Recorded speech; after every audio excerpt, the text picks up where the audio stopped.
So hello and what's up everyone. So रियलमीले चाहिँ आफ्नो रियलमी 9 सिरिजलाई चाहिँ लन्च गरिसकेको छ र यो सिरिजमा चाहिँ तपाईँले दुईटा फोन देख्न पाउनुहुन्छ, रियलमी 9 प्रो प्लस र रियलमी 9 प्रो।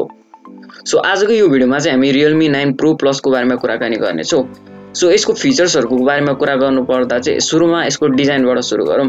सो डिजाइनको कुरा गर्नुपर्दा चाहिँ ओभरअल फोनको डिजाइन राम्रो छ र तपाईँले चाहिँ ग्लास ब्याक पाउनुहुन्छ यो फोनमा र एकदमै लाइट पनि छ यो फोन। तपाईँको 182 ग्राम छ अराउन्ड यो फोन र त्यहीसँगै यो फोन चाहिँ अलिक पातलो पनि छ भनौँ न। 7.99 मिलिमिटरको फोन छ यो। सो अलिक पातलो टाइपको स्लिम डिजाइनको फोन छ यो। सो अब डिस्प्लेको कुरा गर्ने हो भने चाहिँ तपाईँले त्यसमा 6.43 इन्चको चाहिँ एमोलेड डिस्प्ले पाउनुहुन्छ। यसमा चाहिँ तपाईँले 90 हर्जको चाहिँ रिफ्रेश रेट पाउनुहुन्छ।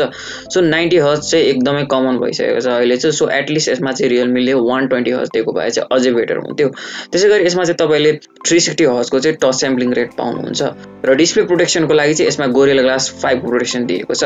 अब पर्फर्मेन्सको कुरा गर्ने हो भने चाहिँ रियलमी 9 प्रो प्लसमा चाहिँ अहिले डिमेन्सिटीको चिपसेट युज गरेको छ। सो तपाईँले चाहिँ यसमा डिमेन्सिटी 925G चिपसेट पाउनुहुन्छ। सो यो चाहिँ एउटा 5G रेडी फोन हो। सो तपाईँले चाहिँ यसमा 5G को सपोर्ट पाउनुहुन्छ। सो डिमेन्सिटी 925G चाहिँ एउटा राम्रो प्रोसेसर हो र तपाईँले चाहिँ यसमा एउटा राम्रो पर्फर्मेन्स पाउन सक्नुहुन्छ। र यही सँगसँगै अब ऱ्यामको कुरा गर्ने हो भने चाहिँ तपाईँले चाहिँ यसमा 8GB सम्मको चाहिँ LPDDR4X ऱ्याम पाउनुहुन्छ भने चाहिँ त्यसै गरी 256GB सम्मको चाहिँ तपाईँले यसमा UFS 2.2 स्टोरेज पाउनुहुन्छ। सो स्टिल यो फोनले चाहिँ तपाईँको LPDDR4X ऱ्याम युज गरेको छ र यसमा चाहिँ अलिक बेटर चाहिँ तपाईँको LPDDR5X र UFS 3.1 स्टोरेज युज गरे भए चाहिँ अझै फास्ट हुन्थ्यो यो फोन। र आई डोन्ट नो स्टिल रियलमीले चाहिँ किन अलि ओल्ड टेक्नोलोजी युज गरिरहेको, किनकि अहिले चाहिँ UFS 2.1 र LPDDR4X ऱ्याम चाहिँ तपाईँको अलि मिड रेन्ज र अलि अगाडिको फोनहरूमा आइरहेको कुरा हो। अब सफ्टवेयर साइडमा हेर्ने हो भने चाहिँ तपाईँले एन्ड्रोइड 12 र रियलमी UI 3.0 चाहिँ आउट अफ द बक्स नै पाउनुहुन्छ। सो अब क्यामेराको कुरा गर्ने हो भने चाहिँ यो फोनको one of the main highlight पनि क्यामेरा पनि हो भन्नुपर्छ।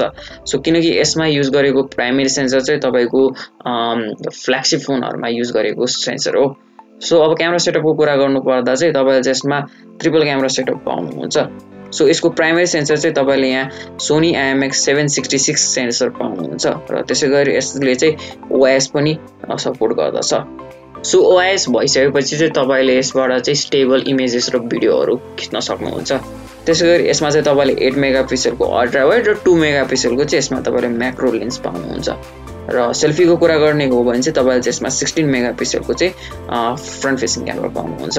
अब ब्याट्रीको कुरा गर्ने हो भने चाहिँ तपाईँले यसमा 4500 mAh को ब्याट्री पाउनुहुन्छ, जसमा चाहिँ तपाईँले 65 वाटको चाहिँ फास्ट चार्जिङ पाउन सक्नुहुन्छ। सो रियलमीले क्लेम गरेको अनुसार चाहिँ तपाईँले यसमा 0 to 100% चार्ज चाहिँ जस्ट 44 मिनट्समा गर्न सक्नुहुन्छ। र त्यसै गरी मलाई यो फोनको अर्को राम्रो लागेको कुरा चाहिँ तपाईँले चाहिँ यसमा इन डिस्प्ले फिङ्गरप्रिन्ट स्क्यानर पाउनुहुन्छ र त्यो सँगसँगै तपाईँले चाहिँ यसमा डुअल स्टेरियो स्पिकर्स नै पाउनुहुन्छ। अब प्राइसको कुरा गर्ने हो भने चाहिँ यसको प्राइस चाहिँ तपाईँको इन्डियामा 25,000 बाट स्टार्ट हुन्छ यसको 6+128GB भेरिएन्टको लागि। सो मलाई जहाँसम्म लाग्छ यो फोन चाहिँ नेपालमा लन्च भयो भने चाहिँ यसको स्टार्टिङ प्राइस चाहिँ तपाईँको 42,000 बाट स्टार्ट हुन सक्छ। सो आई होप रियलमीले पनि यो फोनलाई छिट्टै नेपालमा पनि लन्च गर्नेछ। अहिलेसम्म चाहिँ अफिसियल न्युज केही पनि छैन तपाईँको कहिले लन्च हुन्छ भनेर चाहिँ कन्फर्म डेट चाहिँ अहिलेसम्म आएको छैन। सो आजको यो भिडियोमा चाहिँ यति नै गाइज। म भेट्छु तपाईँहरूलाई अर्को नयाँ भिडियोमा। सो भिडियो मन परेमा लाइक, कमेन्ट, सेयर, सब्सक्राइब सबै कुरा गरिदिनु होला। Thanks for watching. See you in the next video.